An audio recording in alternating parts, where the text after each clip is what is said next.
Welcome back po sa aking munting channel, Mr. Ukol. Nandito na naman po ang inyong lingkod para magbigay ng tips at giya.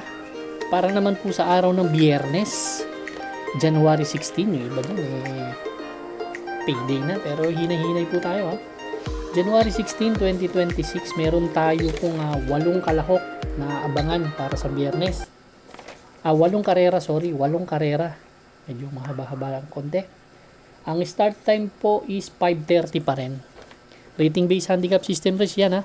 Shoutout po sa lahat ng mga supporters natin yan. No? Palagi silang nandirito sa ating YouTube channel. Napaka supportive niya mga yan. Maraming salamat po sa inyong lahat. Yan sila. Po. Maraming salamat po. Shoutout na rin JR Kabansag. Yan. Former race caller yata yan. Kay JB All Events Photography, Benjamin Caber, Alfonso Jurado Jr., Hil Manzano, shoutout sa Sunga family, lalo na kay Mr. Ryan Sunga, yan, shoutout sa inyo lahat, Dr. Nable Similia, at Sir Buboy Similia, shoutout sa inyo lahat. Start na po tayo. Race number 1, ito po yung ating first pick 5 event, covers races 1 to 5. Medyo nasa race 2 ang ating winner take all. Dito meron tayong 10 kalahok. Distansya po 1,200 meters lang. Medyo maiksi no. 3-year-old and above maiden race placers. Itong grupo na to. Ang gusto ko dito si King's Cup. King's Cup. Actually, huling takbo nito kaila Iron Edge. Ganda ng preba nito, 110.8 sa 1,200 meters. Dito yan ha. From JM Storke to JB Hernandez na. So, medyo magaling-galing yung nakakalaban. Kaya, tingin ko, para sa akin ha, sariling pag-aaral lamang to dito. Kaya susuloyin ko po, number 3, King's Cup. Good luck po. Race number 2 na po tayo, bayang karista. Ito na po yung ating winner take all event, covers races 2 to 8. Meron po tayong 8 kalahok, distansya 1,400 meters na, medyo mahaba no. 17 to 41 split yung grupo na to. First choice ko po, entry number 8, si Spaghetting Pababa. Spaghetting Pababa, last December 28. Tercero dumating to kala title holder Summer Rule. Medyo bigat din yung grupo na kalaban. 127.4. Pero may 127.2 yan nung tumimbang yung pang-apat kila Freedom Lover Official Seal. Gamay ni CP Henson yan, si kay Boji. Yan ang aking first choice. Ang second choice ko si Danielson na may 127.8. Si Danielson naman, segundo to kay Captain Det dun sa 1,300 meters. Kalahating katawan lang yun ha.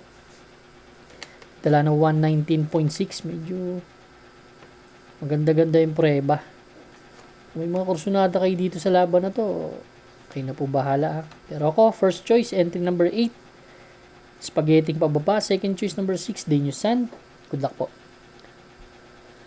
Race number 3 na po tayo, bayang karista. Ito naman po yung ating pick 6 event, covers races 3 to 8.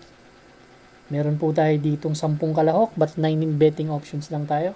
1,400 meters distansya, 42 to 56 split na grupo. Ito medyo mahirap-hirap na karera to ha. Kaya yung mga kursunada nyo, huwag nyong iiwan ha. Ang first choice ko dito, number 1, si Tadeus.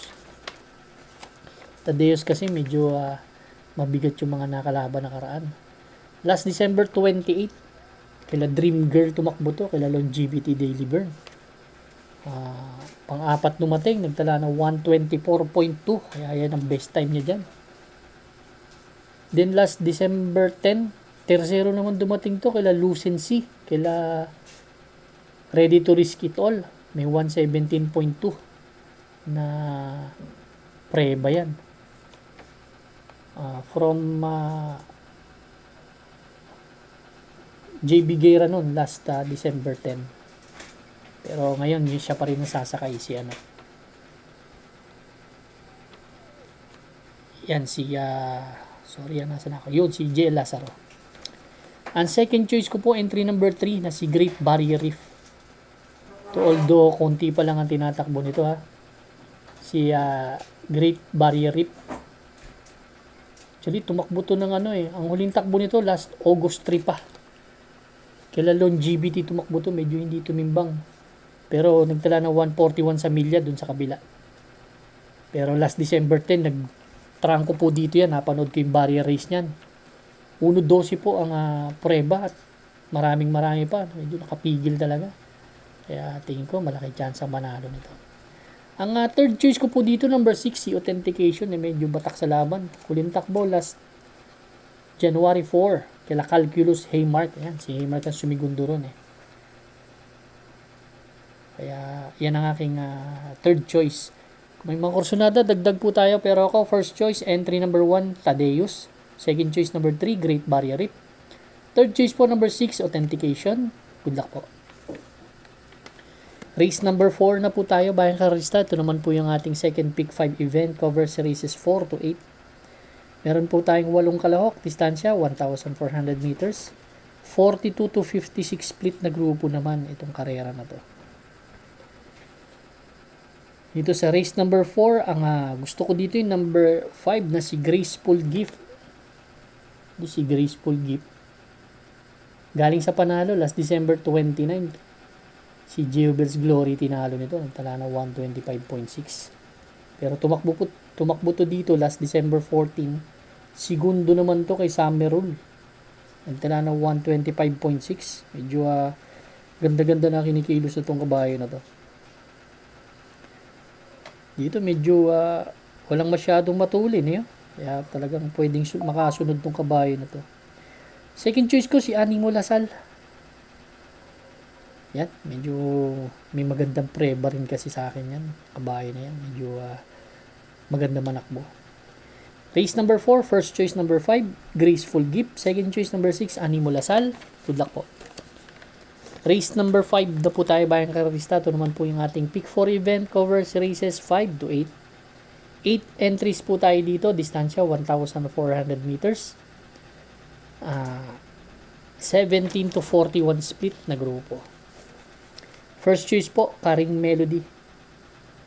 Medyo si Karing Melody huling takbo nito siguro last August pa, August 16. Hindi ako nagkakamali.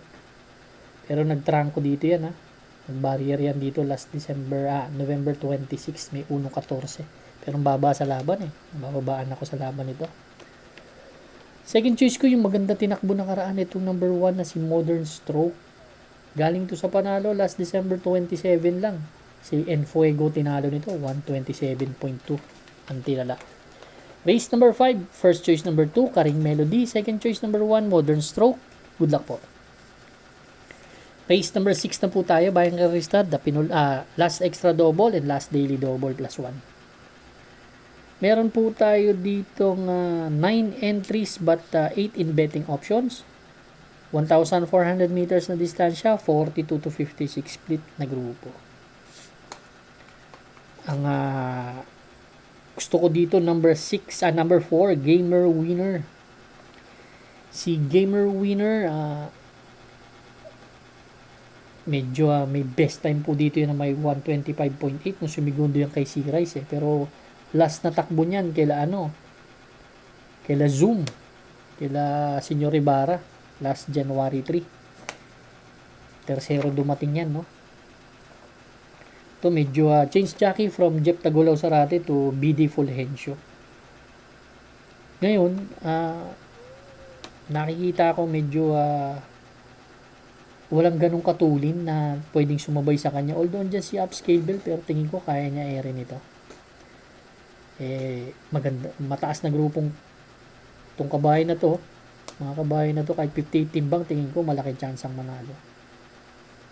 So, suluin ko po yan. Entry number 4, Gamer Winner. Diyado pa sa hinete. Yan. Pero kung magdadagdag kayo, yung 1 and 2 na rin na nakikita ko. Yan, may mga panalo yan.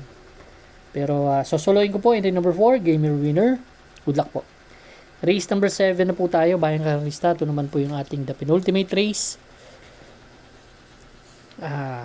Meron tayong 8 kalahok, 1,400 meters distansya, 17 to 41 split na grupo.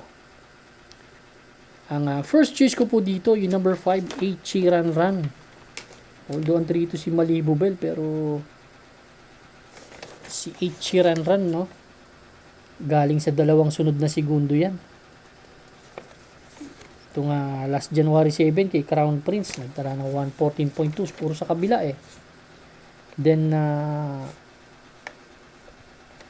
ito naman last December 20. Segundo naman yan kay Jewel's Glory. Yan. Kung pagbibigyan sa harap to, pwede makatapos to. Second choice ko si Cristiano. Yan, gusto ko tong kabahay na to. Last December 26, segundo to, kaya instant notice, nagdala ng 128.2. From JL Lazaro to RJ Tabor. Yan, medyo maganda na rin tinatakbo niyang kabahay na yan. Third choice ko number 3. Si Antonio De La Mugis. Medyo umento kasi yung prueba. Si Antonio De La Mugis, last December 27, segundo naman yan kay Amor Mailan. 128 ang tinala, sarado. Same rider ang sasakay. Race number 7, ang first choice, entry number 5, Ichiran Run. Second choice po, number 1, Cristiano. Third choice po, number 3, Antonio De La Mugis. Good luck po. Race number 8 na po tayo, bayang karista. Last and final race for Friday night racing. Para atingan po ng ating mga exotics. Winner take all, pick 6, pick 5, pick 4, and last extra double, last daily double plus 1. First choice ko po, number 2, si Durian. Ito medyo mabibigat yung nakalaban na karaan eh. Nakikita ko eh. Nakakasabay sa harap eh. Although nakikita ko nga kasabay niya dito yung Light from the East eh. Yan. Yan ang aking first choice, si Durian. Second choice ko na rin si Light from the East. Tingin ko magkakatalo to, breaks of the game. Galing sa panalo to last November 16, pero may 2 takbo to dito na natalo eh. Sa kabila, natalo. At least may panalo siya dito last November 16, si Exalted Catania, tinalo niya. Medyo mabibigat din, may 125.8 na tinala. Third choice ko yung doble dito, si Elizabeth Joy. Ito, tercero lang dumating dun sa kabila, pero galing sa panalo yan, si Elizabeth Joy, dun sa 1,300 meters na karaan. Dito yan may 117 na fraction ng tinala. Medyo parang gusto niya yung pista dito. Kung yung mga kursunada, dagdag lang po tayo. First choice, number 2, Durian. Second choice po, number 1, Light from the East. Third choice po, number 6, Elizabeth Joy. Good luck po bayang karista. Maraming salamat po sa inyo walang sawang pagtangkilik sa aking munting channel. Good luck and stay safe.